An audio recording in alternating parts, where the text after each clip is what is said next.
This is All India Radio. In the program Spotlight, now we bring you a discussion on dedication of 7 new defense companies to the nation and making India a defense manufacturing hub. The participants are Lieutenant General Sanjay Kulkarni, defense expert, and Ajay Banerjee, journalist. We are discussing how the Ordnance Factory Board has been carved out into 7 separate companies. These companies will be specialized companies under the Ministry of Defense, manufacturing advanced weapon systems, equipment, troop comfort equipment, armored vehicles, and several such items. There were 41 ordnance factories in the country. Most of them were pre-independent. Some of them came up later. They have been done away with, and these new 7 companies have come up. These were inaugurated by the Prime Minister Narendra Modi ji today on the occasion of Dussehra, or Vijay Dashami as it's called. General Kulkarni, the Prime Minister today made a very important announcement. He said that these 7 defense companies will play a major role in changing the situation vis-a-vis our country's dependence on foreign suppliers. So far, India, as all of us know, continues to be the second largest importer of weapons and equipment in the world. Things are changing slowly, but things are changing definitely. And the Prime Minister making this statement, General Kulkarni, how do you see that these 7 companies will change the scenario and make us Atmanirbhar? You know, Ajay, these are real benchmark reforms. We were wanting to have these reforms for a long time because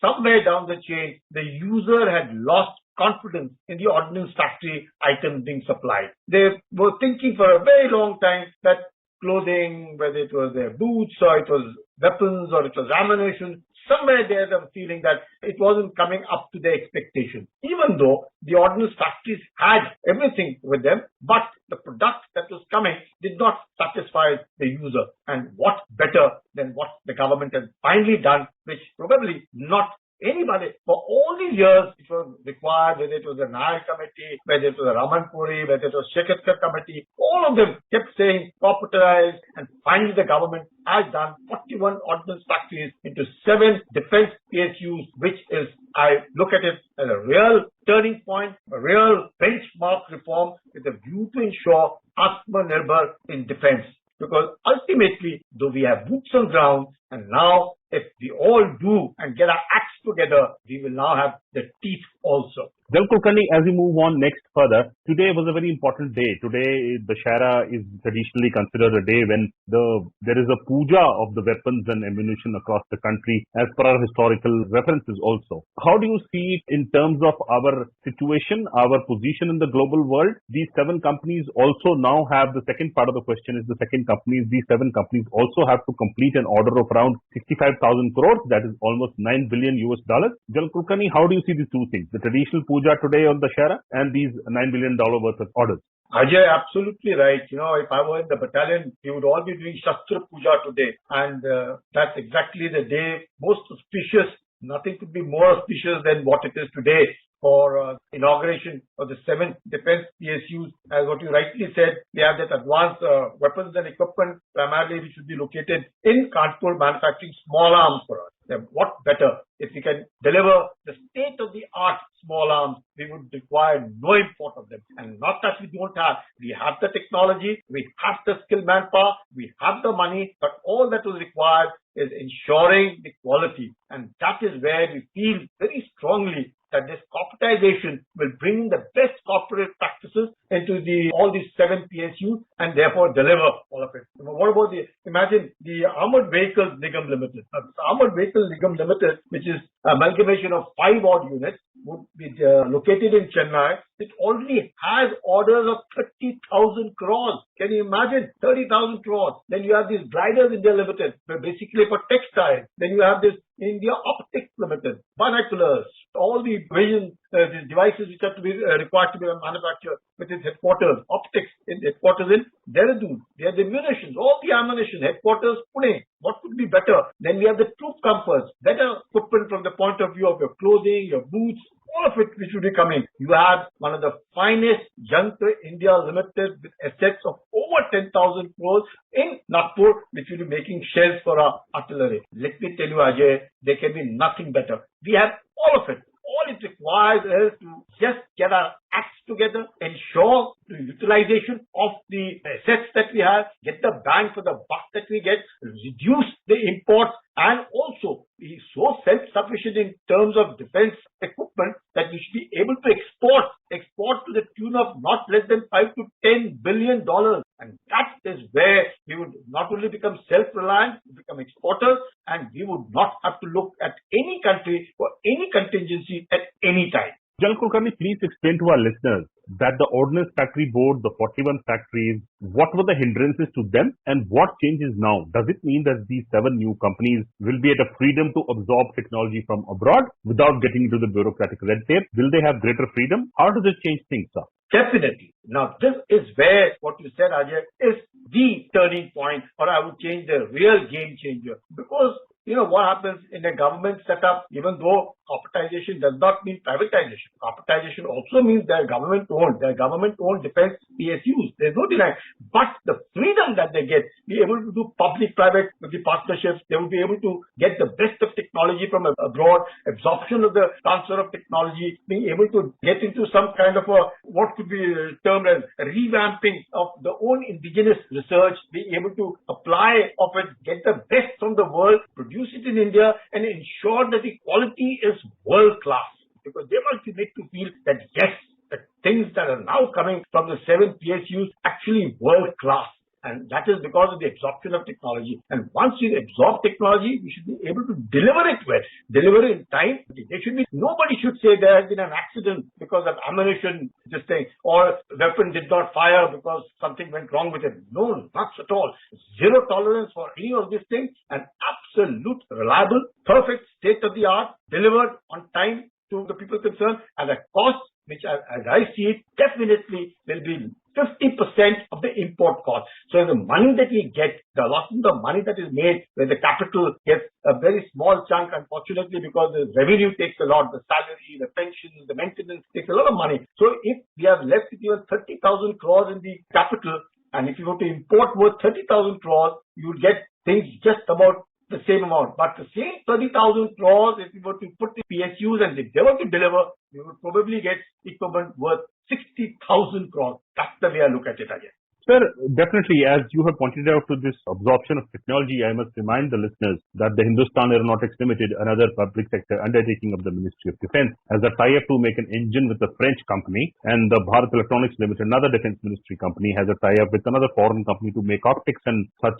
things. General Kulkarni, you think how long will this stabilize? When we talk of absorption of technology, we are looking at making rifles with Russia, the AK-203, or newer kind of armored vehicles, or the newer kind of clothing we are looking at, which is waterproof, which has got better absorption, all kind of stuff we're looking at. How do you think this will change quickly, and how long will it take to stabilize? As I see, give them about a year or two, because until even the government has decided to give them a corpus of about 2,500 crores, 1,000 crores have already been released. The balance will be given to them very soon, because it would take time. Until and unless we bring in the corporate culture that what matters is that you have to deliver. And you have to deliver is the best, because this one industry, the defense industry, cannot accept anything which is even second hand. And that is where it is very, very important. So give them time. Give them a year or two to stabilize. Most important in this entire process is execution. If the execution is incorrect, then everything goes wrong. You could have the best, but if you don't have that mind to deliver the best, it will never be the best. I hope, like what you rightly said, a year or two, give them. I think that should be fair enough for them to start off. General Kulkarni, I will bring you on to the next question. That is like the Ministry of Defense, as you know, has set a target of achieving a turnover around $25 billion in aerospace and defense, and exports of around $5 billion by 2024. This seems to be happening, I'm sure, and these 7 new companies will be a large contributor. What is your take on that? It's possible. As I look at not just $5 billion, you could even increase it. As long as the people who are now part of this new organization, the corporatization of which they are forming a part of the 7 PSUs, each one of them must now think that they are the ones who are supposed to deliver. The CMD is the boss. They don't have to look at the chairman, or there's no chairman now. There is no Ordnance Factory Board. He is the boss. He is the man responsible to ensure, and therefore what better, be it ammunition, be it your equipment, be it your clothing, be it your shoes, the troops must start feeling in a year or so that wow, this is what I wanted it and this is what I'm getting it. How bad it would be if the troops were to still stitch their own clothing or to buy shoes from outside. It is not done. Now we are one of the finest nations. We are one among the top 5 economies. We are among the finest armies in the world. Why not give them the best? And this is the time for the 7 PSUs to deliver. And this is the right time now for the government only to monitor. There should be no government interference whatsoever. Well, Kulkarni, the Indian private sector military equipment making industry is also growing slowly. Do you perceive a scenario or do you suggest that these ordnance factory boards sit on very important equipment, very important factories, very important testing methodologies? Do you think or suppose that these OFBs, the erstwhile 41 factories or the 7 new companies should also be allowed to tie up with the Indian private sector? 100%, Ajay. You hit the nail on the head. That is the way forward. Reason is, there are time and again, we are the manufacturers. After all, you can't do everything yourself. It is better to outsource. What better than outsourcing it to standard private firms which have good practices in followed and not to just ordinary people who just come and deliver like chalta hai attitude. No, there should be some monitoring agencies to ensure all of it. Sir, very important words were used today by the Defense Minister and also the National Security Advisor. Reform was pending for long. Most of these factories are almost 200 years old and the system of the British which they had inherited after 1947. These changes required this new kind of technology which was needed, was not coming in, the rifles, the technology, the design processes. How will all this change? Because a lot of things will depend on design processes. Sir. How will that change? There is nothing that can't be done. If the top management decides that this is the way I'm going to look at it, the involvement is very essential. Moment you think it's public sector, not public sector, it's real government, you're just sitting in your air-conditioned offices and expecting people. No, you have to go on ground. The user, the research and development man, the manufacturer, the suppliers, all have to sit on one table to ensure that the things are done. Only then things will move. There has to be trust. And that trust is based on the best practices. You are right that if it are same people, same factories, the only name change is like an old wine in a new bottle. No, we mustn't look at it that way. We have to see to it that the same man had the capability, the ability, but he got, sort of complacent over the years. And that complacency has to go. And therefore, we must have retirement packages. Even if they have become old and they can't deliver, sack them. Just give them a retirement package, release them. Get a lateral entry of good people, younger people who can deliver. And this is a real task. Jalsa, how important is these 7 new factories? How do they fit into the fact that India wants to be a major supplier of military equipment to the world? How does these 7 fit into?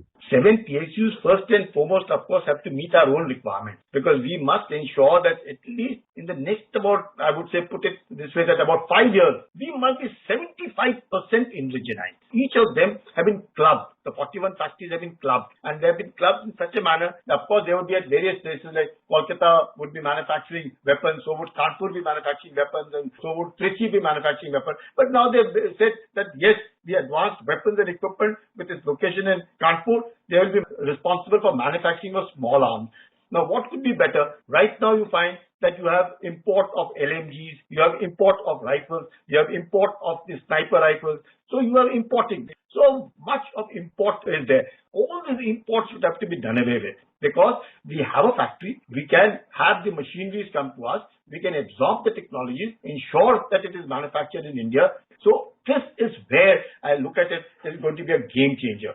We already have a private sector coming up, which is coming up in a big way. We have got joint ventures between private sector and foreign companies. We have got DPSUs. We have got these 7 new factories, which are being considered as a game changer, as General Sanjay Kulkarni put it, for the military industrial complex.